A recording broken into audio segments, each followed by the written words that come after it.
Hey everyone, welcome to This Explainer. Today, we're diving into a step-by-step roadmap for an absolutely incredible, innovative, and sustainable career path. If you're passionate about the future of food, and let's be real, who isn't, you are exactly in the right place. So ask yourself this, are you ready to tackle some massive global challenges using pure science?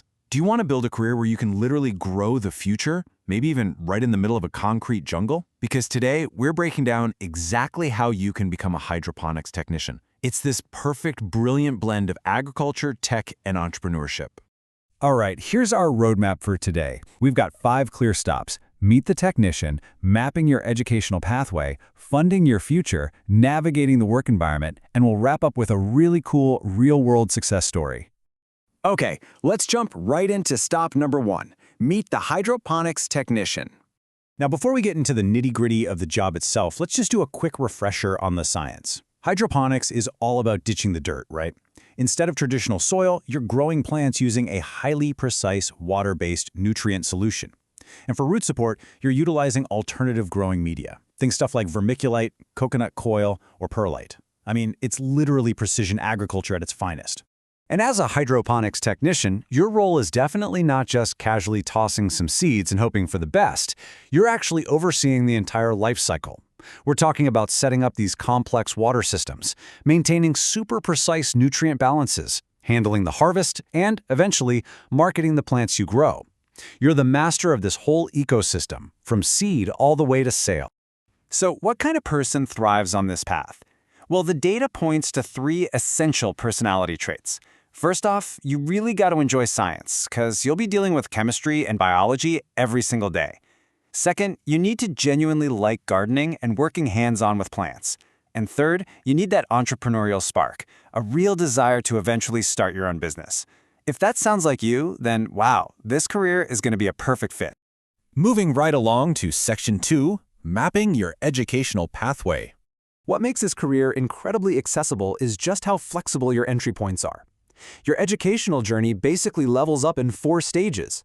You can actually start right after Class 10 or 10+2 with a certificate course from private institutes or vocational centers. From there, you can step it up to a diploma in hydroponics or ag tech. Want to go deeper? Go for an undergrad degree, like a BSc in agriculture or horticulture, or even a BTech in ag engineering. And finally, you can hit that expert level with postgrad studies, like an MSc focusing on agronomy or an MTech.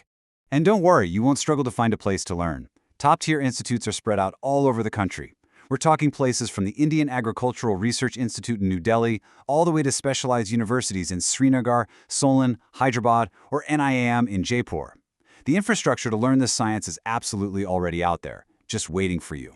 All right, let's talk money in Section 3. Funding your future. So let's get into the numbers. Your initial investment for course fees is generally going to range from about 30,000 rupees for a 1-year diploma, up to around 300,000 rupees for the more advanced professional courses. Now, obviously, these are estimates and they'll vary by institute, but that gives you a good baseline of the investment required to get your foot in the door. But hey, here is the payoff. As an active, qualified technician, your expected starting income is going to range somewhere between 35,000 to 57,000 rupees every single month. When you stack that up against the initial course fees, you can see a very clear, very promising return on your educational investment. And to help manage those upfront fees, you really don't have to do it alone. On the scholarship side of things, you can look into the National Scholarship Portal, the PMKVY for skill development, and the NAIP, plus a bunch of state-level options. On the loan side, the government actually set up the Vijayalakshmi portal specifically for student education loans. Plus, several states like West Bengal, Odisha, and Bihar offer student credit cards with low interest rates, right alongside traditional bank loans. So the financial support is definitely there if you look for it. Which brings us to Section 4, navigating the work environment. Okay, a crucial point here. You've got to be prepared for action. This is absolutely not a desk job. You're going to be on your feet, actively maintaining these systems. A typical schedule is around 9 hours a day, 6 days a week.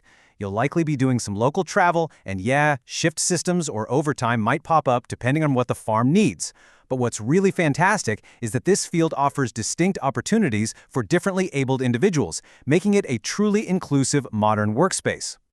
And your highly specialized skills are going to open doors across the entire agricultural spectrum. You could pivot into some really fast-paced agri-tech startups, secure a super stable role in a government ag department, join established agriculture companies, manage massive commercial greenhouses, or, just build your very own agribusiness empire.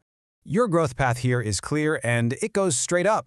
Usually you'll start as an assistant technician to learn the ropes. As you gain that hands-on experience, you'll advance to a full hydroponic technician or farmer, and finally, you can hit that ultimate goal of becoming the owner of the business yourself, taking total control of your operation and, of course, your profits. Finally, let's wrap things up with Section 5, a real-world success story. I want you to meet Mr. Rajesh Kumar. He's a working hydroponics technician right now in the Department of Agriculture for the government of Karnataka. He is a real-world example straight from the field, recognized for his expertise, and actively proving that this career path absolutely works. And what's so inspiring is his day-to-day impact. Mr. Kumar plays a huge role in promoting soilless cultivation across both urban and rural areas. He's out there setting up these specialized hydroponic systems for tomatoes, lettuce, herbs, you name it. But beyond just farming, he organizes workshops and training programs to educate aspiring local farmers on how to set up systems, manage nutrients, and maintain crops. So he's really an educator just as much as he is a technician. In fact, it's noted that he has been instrumental in setting up hydroponic systems, especially in areas facing water scarcity. This is such a brilliant detail because it highlights the ultimate why of this career. By becoming a technician, you're not just earning a living, you're literally modernizing farming, boosting food security, and bringing sustainable agricultural solutions to regions that are desperately fighting water scarcity. Looking at this whole roadmap, the true value of a hydroponics technician is crystal clear. It's not just a job. It's practically a frontline defense against global food and water crises. The science is ready, and the funding is out there waiting for you. So are you ready to be the one who grows the future of food? Thanks so much for joining me on this explainer, and I will catch you on the next one.